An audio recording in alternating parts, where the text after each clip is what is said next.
आज वक्त ने हमें कैद किया है, हमारे नज़रिए को नहीं, हमारी सोच को नहीं। ये तो हमारा नज़रिया है कि आज हम बंद दरवाज़ों की खिड़कियां खोलकर क्या देखना चाहेंगे। एक महिला के पति का तबादला एक ऐसे आर्मी ट्रेनिंग कैंप में हुआ जो रेगिस्तान के नज़दीक था। वो जब अपने पति के साथ रहने गई तो कुछ ही दिनों में उसे उस जगह से नफरत हो गई। उसके पति को रोज़ रेगिस्तान में ड्यूटी करने जाना पड़ता और वो अकेली रह जाती।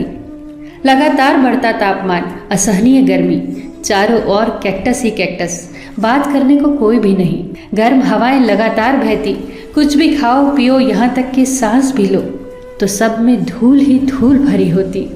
उसने अपने पिता को चिट्ठी लिखी, सब बताया और आखिर में लिखा, मेरा यहाँ एक दिन भी रहना अब मेरी बर्दाश्त से बाहर है। इससे तो अच्छा था कि मैं जेल में होती। उसके पिता ने जवाब में सिर्फ 2 लाइनें लिखी और उन 2 लाइनों ने उस औरत की पूरी जिंदगी बदल दी। जानते हैं उसके पिता ने जवाब में क्या लिखा? 2 लोगों ने जेल की सलाखों के पीछे से देखा। एक ने कीचड़ देखा, दूसरे ने सितारों से भरा आसमान। एक ने कीचड़ देखा, दूसरे ने सितारों से भरा आसमान। इन पंक्तियों को उसने बार बार पढ़ा। उस पर इनका इतना गहरा असर हुआ कि फिर कभी उसने जीवन में शिकायतें नहीं की। उसके बाद उसने सिर्फ नेमतों को गिना और ईश्वर को उसके लिए धन्यवाद दिया। उसके बाद उसने कभी अपने जीवन में कीचड़ नहीं देखा, सिर्फ और सिर्फ सितारों से भरे आसमान को देखा। जैसा आप देखना चाहेंगे वैसा ही ये जीवन, ये लोग, ये संसार आपको दिखेगा। बेशक कई परिस्थितियां हमारे हाथ में नहीं होती, पर उन पर हमारी प्रतिक्रिया कैसी हो ये पूरी तरह से हमारे ही हाथ में होता है। एक गुरु से शिष्य ने कहा, गुरुजी, एक आदमी आश्रम के लिए गाय उपहार में दे गया है। गुरु ने उत्तर दिया, अच्छा हुआ, सभी को दूध पीने को मिलेगा। कुछ दिनों के बाद शिष्य ने फिर आकर कहा, गुरुजी, जिस आदमी ने गाय दी थी वो आकर अपनी गाय वापस ले गया। गुरु ने कहा, अच्छा हुआ, गोबर उठाने के झंझट से मुक्ति मिली। परिस्थिति बदले तो अपनी मनस्थिति बदल लो, फिर दुख भी सुख में बदल जाएगा। सारा खेल तो बस नज़रिए का है। हम में से हर किसी को स्वर्ग की चाबी दी गई है और मज़े की बात तो ये है कि उसी चाबी से नर्क के द्वार भी खुलते हैं और उस चाबी का नाम है नज़रिया। सच ही तो कहा है किसी ने कि आपकी स्थिति नहीं, आपकी मनोवृत्ति आपको प्रसन्न रखती है। स्थिति कोई भी हो, कैसी भी हो, मनोवृत्ति सकारात्मक होनी चाहिए। 2 फकीर 4 महीने से बाहर थे। वर्षा ऋतु में वो अपनी झोपड़ी में लौटे। जैसे ही वो झोपड़ी के पास पहुंचे तो युवा फकीर क्रोध से भर गया। बारिश और आंधियों ने उनकी आधी झोपड़ी को उड़ा दिया था, सिर्फ आधी झोपड़ी बची थी। युवा फकीर चिल्लाया, ये तो हद हो गई, अब तो संदेह होता है कि ईश्वर है भी या नहीं।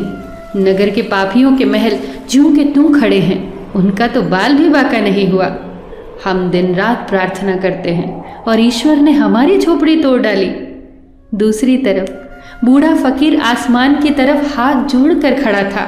उसकी आंखों में आनंद के आंसू बह रहे थे। युवक फकीर ने हैरानी से पूछा, ये क्या कर रहे हो आप? बूढ़े ने कहा, मैं परमात्मा को धन्यवाद दे रहा हूँ। भला आंधियों का क्या भरोसा था, पूरा छप्पर भी उड़ा ले जा सकती थी। जरूर भगवान ने ही कोई बाधा डाली होगी, तभी तो आधा छप्पर बचा रह गया। हम गरीबों का भी कितना ख्याल रखता है वो। रात हुई, वो दोनों सोने चले गए। एक क्रोध से भरा था, चिंता से भरा था। रात भर करवटें बदलता रहा, सो न सका, सोचता रहा। आकाश में बादल घिराए हैं, वर्षा ऊपर खड़ी है, कल वर्षा हुई तो क्या होगा। दूसरा धन्यवाद से भरा हुआ था, कृतज्ञता से भरा वो गहरी नींद में सोया। सुबह उठा तो खुशी से झूमने लगा और आकाश की तरफ हाथ उठाकर फिर से ईश्वर को धन्यवाद दिया।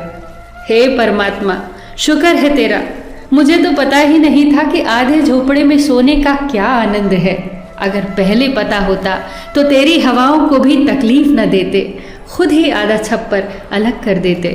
जब भी नींद खुली तो आकाश में कहीं बादल उड़ते दिखाई दिए तो कहीं चमकते सितारे। सोचने लगा कि कल बारिश भी होगी तो आनंद और बढ़ जाएगा। आधे झोपड़े में हम सोए होंगे और एक तरफ बारिश की बूंदें संगीत पैदा करेंगी। कितने आनंददायी क्षण होंगे वो। हम तो पागल ही थे जो कई वर्षा ऋतुएं झोपड़े के अंदर ही गुजार दी। इस पर युवा फकीर क्रोधित होकर बोला, ये क्या पागलपन है, क्या बकवास है ये। बूढ़े फकीर ने मुस्कुराते हुए कहा, ये पागलपन नहीं है। जिस बात से दुख बढ़ता हो वो जीवन दिशा गलत है, और जिस बात से आनंद बढ़ता हो वो जीवन दिशा सही है। मैंने धन्यवाद दिया, मेरा सुख बढ़ा। तुमने क्रोध किया, तुम्हारा दुख बढ़ा। तुम रात भर बेचैन रहे, मैं शांति से सोया। मैं आनंदित हूँ, शांत हूँ, तुम क्रोधित हो। तुम ही बताओ मुझे, कौन सी जीवन दिशा सही है?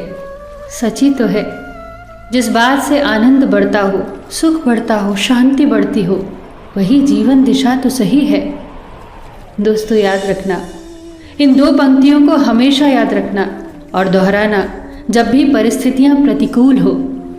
दो लोगों ने जेल की सलाखों के पीछे से देखा, एक ने कीचड़ देखा और एक ने तारों से भरे आसमान को देखा।